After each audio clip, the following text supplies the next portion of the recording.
aja. Ya silakan. Terima kasih. Boleh saya duduk? Oh, boleh dong. Baik. Baik, sebelumnya perkenalkan dulu ya. Nama saya Rini Riani, saya mahasiswa bimbingan konseling dari Universitas Muhammadiyah Tasikmalaya. Silakan Anda perkenalkan diri. Baik, terima kasih. Saya Linda Fauzia, kerja di apotek. Alamat di Indihiyang Tasikmalaya. Oke. Kelihatannya hari ini Anda itu sangat cantik sekali ya. Oh, makasih. Dengan memakai baju warna merah dan makasih loh. baik. Sebelumnya saya di sini meminta izin untuk menulis hal-hal yang penting yang Anda akan konseling hari ini dan meminta izin untuk mendokumentasikan. Apakah diperbolehkan? Enggak. Baik. Saya panggilnya Linda, Mbak atau Ibu? Gimana enaknya aja. Ya baik. Saya panggil Linda aja ya. Oh, boleh. Apa yang ingin Linda bicarakan kepada saya? Tentang karir saya mungkin, Bu. Ya. Nah, untuk tujuan konselingnya ingin apa? Seperti apa? Tentang tujuannya untuk meyakinkan hati saya tentang karir saya, tentang cita-cita saya. Menjadi cita-cita ingin menjadi apoteker. Iya, betul. Jadi Linda itu untuk mengikuti sesi konseling ini ingin meyakinkan dengan cita-cita Linda sebagai apoteker, begitu? Iya, betul sekali, Bu. Nah, dari skala saya ingin menanyakan skala dari 0 sampai 10, di mana 0 itu titik terberat atau permasalahan yang Linda hadapi, dan di mana 10 itu angka 10 itu Linda sudah menjadi apoteker dan sudah selesai dalam permasalahan ini. Kira-kira skala Linda sekarang berada di skala berapa? Di skala 4. Wah, sangat baik sekali ya. Iya. Linda berada di posisi 4, di mana 0 ke 4 itu sudah cukup jauh. Baik, kalau skala tujuan, di mana Linda sudah merasa bahwa masalah Linda sudah selesai, skala berapa? Masalah di skala 8. Baik, Linda merasa jadi Linda itu ke 4 lalu ke 8 ya. Baik, jadi Linda merasa bahwa masalah yang Linda hadapi itu di skala 8 ya, dan saat ini Linda berada di skala 4. Membicarakan konseling dengan saya tentang apa? Tentang karir kali ya, Ibu. Iya, apa tuh? Lebih jelasnya gimana? Jadi kan dulunya saya tes sempat perawat ya, Bu. Ya. Tapi kebetulan saya tuh melamar ke apotek ya, coba-coba. Tapi alhamdulillah sekarang keterima di sini. Terus saya tuh kerja di apotek udah 1 tahun, dan sekarang alhamdulillah saya tuh nyaman di apotek 1 tahun. Oh, jadi menurut Linda sendiri bahwa sekolah Linda itu dengan pekerjaan yang sekarang kurang satu jalur gitu. Iya, betul. Baik, apakah Linda awalnya ingin menjadi perawat? Iya, saya cita-cita dulu saya jadi perawat. Cuman karena waktu itu saya PKL di Jasa Kartini, ternyata melihat kerja perawat itu capek, dan sekarang cita-cita saya pengen jadi apoteker. Jadi awalnya itu cita-cita Linda itu ingin menjadi perawat, tapi setelah mencoba magang di salah satu rumah sakit, ternyata pekerjaan perawat itu berat, dan Linda memikir lagi untuk menjadi perawat dan sekarang ingin menjadi apoteker begitu. Iya Ibu, betul. Jadi Linda itu lulusan dari SMK Perawat, lalu Linda mencoba melamar kerja di apotek, dan kebetulan Linda sudah bekerja di apotek selama 1 tahun. Iya, betul. Lalu gimana, lanjut saja. Oh, jadi gini, beda kan ya perawat sama apotek. Permasalahan karir saya itu, saya kan sekolah 3 tahun ya Bu di SMK Perawat, tentang infus, tentang segala rupa tentang hal perawat. Kalau sekarang kan di apotek kan beda ya, tentang obat-obatan. Saya harus menghafal obat-obatan dan saya bisa mencoba itu. Terus saya harus menghafal tentang dosis-dosis obat. Oke, baik. Apakah bisa diceritakan saat Linda magang di salah satu rumah sakit tersebut, kenapa Linda bisa menyimpulkan bahwa pekerjaan perawat itu berat? Oke, baik. Jadi kan waktu itu saya PKL 3 bulan ya Bu. Status pelajar kan POS ya kalau di rumah sakit, membantu orang sakit. Terus waktu itu kan kerjanya dari jam 6 sampai jam 1 siang. Waktu itu kalau waktu zuhur itu kan istirahat. Tapi waktu istirahat itu kalau kita lagi makan, tiba-tiba ada pasien mencet bel. Lagi makan ada pasien mencet bel, terus jadi makan kita tuh terganggu. Jadi saya pikir pekerjaan perawat itu buat makan aja susah, gimana kalau buat hal-hal yang lain gitu. Jadi saya memutuskan untuk pindah profesi jadi apotek. Baik, dapat saya simpulkan ya bahwa yang Linda alami itu untuk makan saja yang sudah ada jam istirahatnya sangat susah sekali, terus terganggu oleh hal-hal yang lainnya yang tidak diduga. Jadi Linda sendiri sekarang ingin merubah yang tadi menjadi perawat menjadi apoteker begitu. Iya, betul sekali. Baik, seandainya jika Linda ingin menjadi apoteker, apa yang harus Linda lakukan? Menghafal obat, salep, sirup, semua jenis obat. Jadi yang Linda akan lakukan menghafal semua jenis obat. Apakah sudah dilakukan? Lagi belajar. Baik, sudah berapa lama belajar? Dari saya mulai kerja di apotek sama sekarang. Oke, baik. Lalu ada lagi yang harus dilakukan selain menghafal jenis obat? Ada. Apa itu? Mengumpulkan uang. Ya, mengumpulkan uang.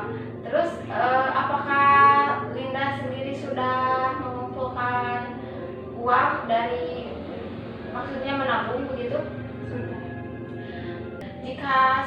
Jika kedua hal tersebut yang Linda sebutkan, yaitu yang pertama menghafal jenis obat, lalu menabung, mengumpulkan uang.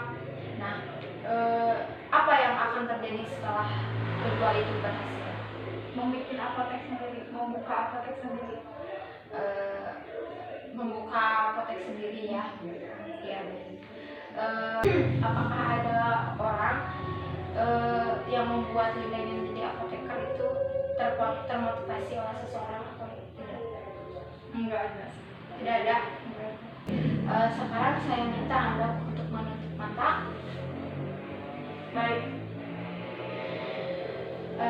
Saya ingin Anda relax. Apakah sudah relax? Sudah. Saya ingin Anda membayangkan di mana pada saat Linda pulang kerja, lalu Linda langsung ke kamar dan Linda sendiri langsung tertidur, dan pada saat Linda terbangun, semua masalah yang Linda hadapi sudah terselesaikan. Apakah dapat dibayangkan? Dapat. Pada saat Linda terbangun dan masalah yang Linda hadapi itu selesai, apakah dapat dirasakan? Dapat. Oke, baik. Saya bertanya, siapa yang melihat perubahan Linda setelah Linda menabung dan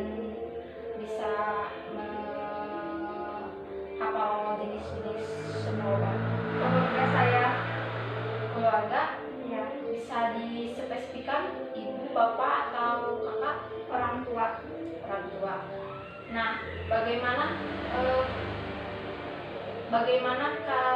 kata mereka, respon mereka terhadap perubahan Linda? Bagus. Mereka bilang Linda bagus. Iya. Dan pintar. Mereka bilang orang tua Linda bilang bahwa Linda itu sudah bagus dan sudah pintar. Iya. Lalu apakah ada lagi yang melihat perubahan selain orang tua? Teman-teman saya. Teman-teman Linda ya yang melihat perubahan. Nah, apa respon teman-teman Linda? Pintar.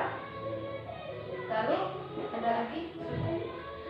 Nah, usaha apa sih yang Linda lakukan sehingga mampu berubah seperti itu? Karena saya belajar terus menerus ya. Jadi yang dilakukan Linda itu terus belajar ya ikhtiar untuk mencapai apa yang Linda inginkan. Iya, betul Bu. Nah, cukup sekarang boleh membuka mata. Kalau boleh saya tahu, apa keberhasilan apa yang Linda dapat waktu dulu? Saya waktu itu main basket ya Bu, sama anak sekolah lain, dan alhamdulillah basket saya menang. Terus Apakah ada lagi? saya masuk juara umum waktu sekolah di ranking 2 sampai ranking 3. Terus waktu sekolah agama saya juga masuk juara umum. Apakah ada lagi? Alhamdulillah sudah. Jadi pengalaman Linda itu dulu sangat banyak sekali ya. Alhamdulillah ya Bu. Yang pertama Linda menjuarai basket, lalu yang kedua menjadi juara 2 umum, dan yang ketiga menjadi juara umum di sekolah agama. Baik. Jadi apa yang membuat Linda dulu itu menjadi banyak prestasinya? Apa yang Linda lakukan? Belajar saja? Belajar, membaca buku, mengerjakan PR, ya. Baik. Pada saat ini, apa yang Linda lakukan untuk akan lebih bersemangat dan untuk mencapai cita-cita Linda? Untuk saat ini lebih menghafal obat. Terfokus untuk menghafal jenis obat ya. Baik. Selain menghafal jenis obat, apakah ada lagi?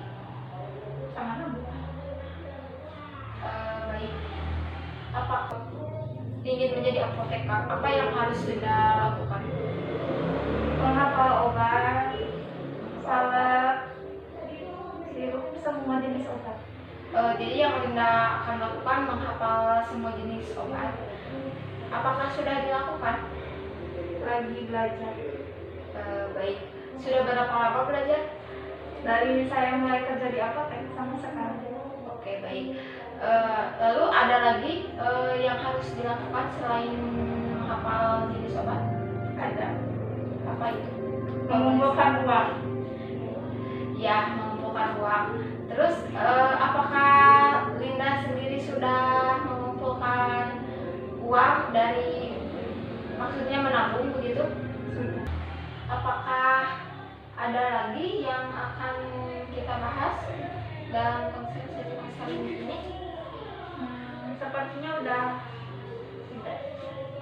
Baik, kalau sudah cukup, sebelumnya saya ingin Anda menuliskan kesan-pesan di dalam 2 kertas hal yang sama, dan setelah selesai, 1 kertas Anda diberikan kepada saya dan 1 lagi dapat Anda pegang. Apakah dapat dipahami?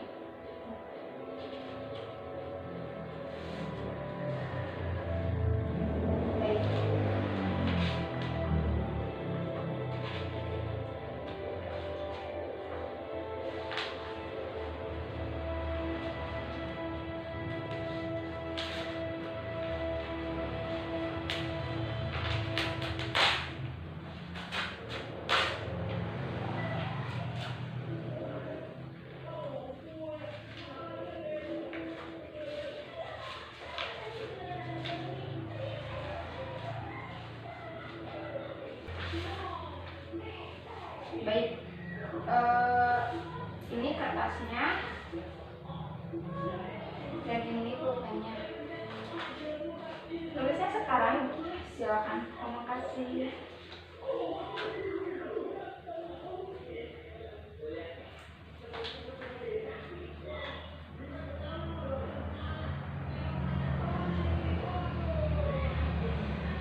Apakah sudah? Belum, Bu. Silakan lanjut.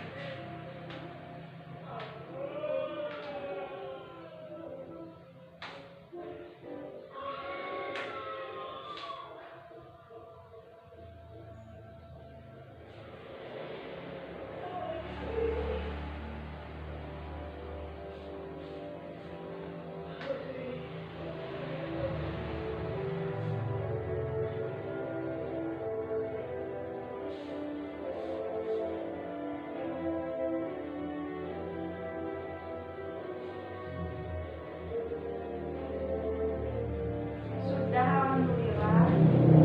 Baik, berikan satu kepada saya dan satu dipegang oleh Anda. Baik, saya juga akan memberikan kesan-kesan saya kepada Anda.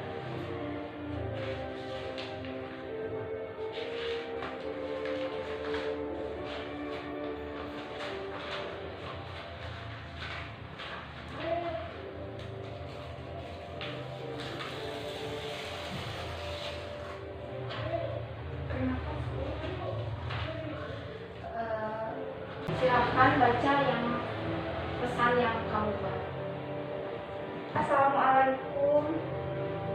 Waalaikumsalam. Terima kasih buat Ibu. Karena dengan konseling ini saya merasa lega. Karena rasa semangat saya sudah kembali lagi dan bisa menjadi orang yang pandai bersyukur.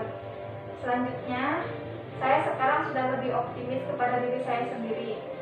Sekali lagi, saya ucapkan terima kasih kepada Ibu. Baik, saya akan membaca pesan-pesan saya kepada Anda, yaitu saya sangat bangga kepada Anda karena Anda bisa menentukan langkah apa yang Anda akan lakukan selanjutnya, dan Anda sudah mulai menemukan cara-cara bagaimana agar Anda dapat mencapai cita-cita tersebut, dan di mana Anda juga akan meyakini bahwa Anda akan konsisten dan menjalankan perubahan Anda. Saya harap Anda akan segera mencapai tujuan. Amin. Terima kasih doanya. Baik, terima kasih sekali lagi atas kesannya. Lalu saya di sini akan memberikan tugas kepada Anda, di mana saya ingin Anda mengobservasi untuk 1 minggu ke depan untuk apa yang Anda lakukan agar mencapai tujuan Anda. Apakah dapat dimengerti? Dapat.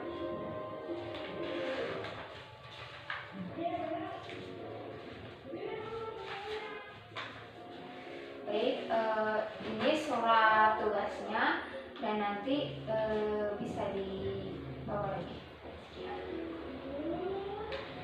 Baik, jika sudah saya cukupkan sesi konseling hari ini. Terima kasih atas waktunya dan jangan lupa tugasnya dibawa untuk sesi konseling selanjutnya. Baik, terima kasih Ibu. Assalamualaikum. Waalaikumsalam.